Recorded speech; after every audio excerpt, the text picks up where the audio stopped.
xenophobia and racism, you know.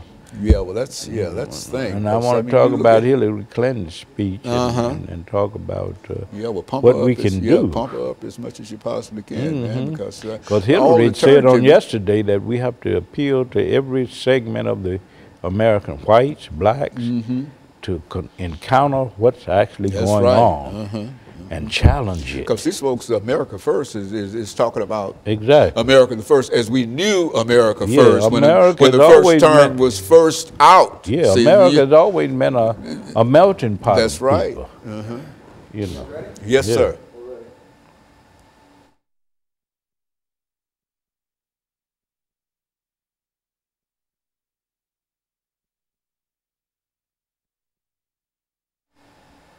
Thank you, and welcome back to the final segment of the show for today.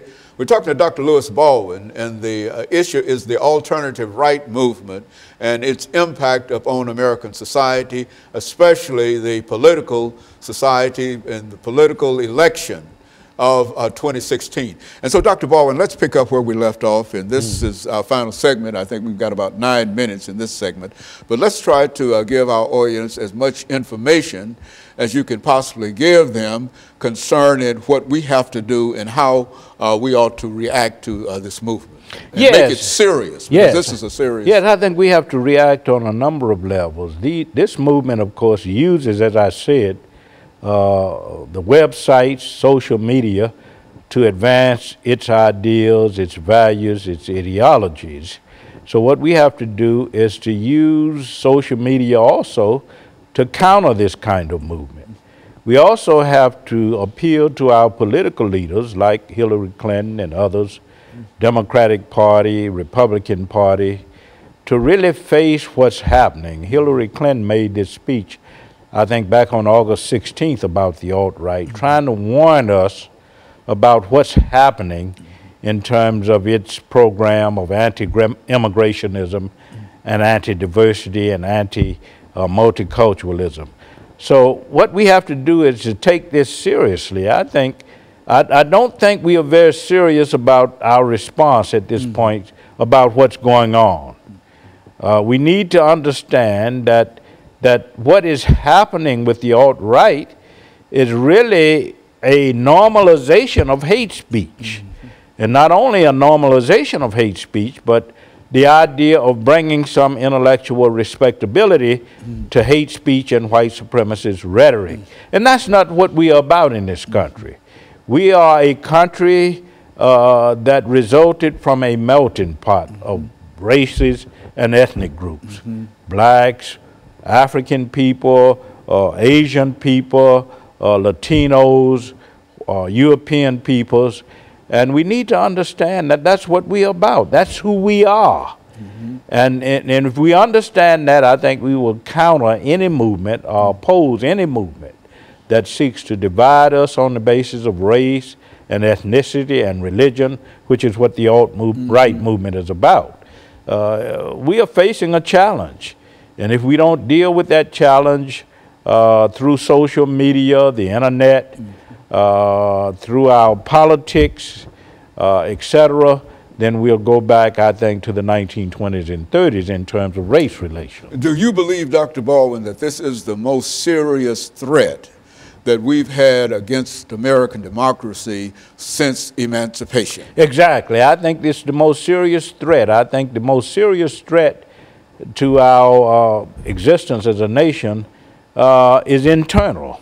We talk a lot about ISIS and the external threats with Islamic terrorism, and that is a threat.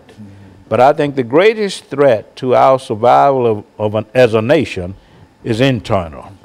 And it results from the alternative right and from the more radical right-wing, conservative, extremist movements that are against diversity, that are promoting white supremacy, xenophobia, anti-Semitism.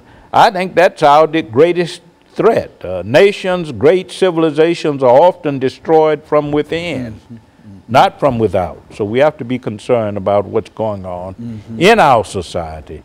and while realizing also that there are external threats.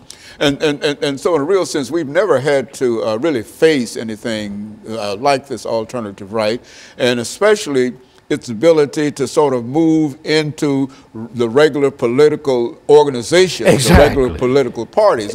All other times, these were generally third-party movements and et cetera, et cetera. Fringe but movement. The fringe movements. Yeah. But this movement has somehow climbed into into the political process, and it sort of considers itself one of the two major political parties. Exactly. It appears to me. Not only the political processes, but as I said earlier, law enforcement, criminal justice system. We see the penetration of this alt-right movement at all levels, and if we're not careful, we will destroy ourselves. Not forget about it, but we have to understand that the greatest threat to our survival and welfare as a nation may not be ISIS, may not be external terrorism. It might be the kind of domestic terrorism and the kind of extremism that exists within our own nation. And that's becoming more and more apparent. Exactly. And sometimes some of the things that you would have thought would never be possible prior to the last year and a half now seems to be something that could possibly happen unless we are resolute in terms of how we try to. What should we do now? In terms I do think that we need to take seriously what politicians like Hillary Clinton are telling us about the alt-right. We need to also appeal to the white community to become more conscious of what's going on and to use the resources of that community to counter what's going on. See, people of color cannot deal with that issue alone. You have African Americans, you have Latino Americans, you have Asian Americans, and all are potentially targets of the alt-right because they are against diversity. They are against multiculturalism. And what we have to do is to call all Americans to the task of speaking out against any form of intolerance and bigotry, which is what the alt-right movement is about. We should speak out against the restoration of any kind of white supremacist doctrine or white supremacist practices. And I think we all have a responsibility, a moral responsibility in that regard. And I think our greatest challenge is to get the white communities of this country to understand that this alt-right movement poses a threat to American democracy. And that they too have a role in terms of undermining that movement and virtually, in the end, eliminating it from And for those who might assume that this movement is only anti-immigrant and anti-black and et cetera, have to recognize that if they come into force, that it's going to be anti-white. And it's anti-American. For those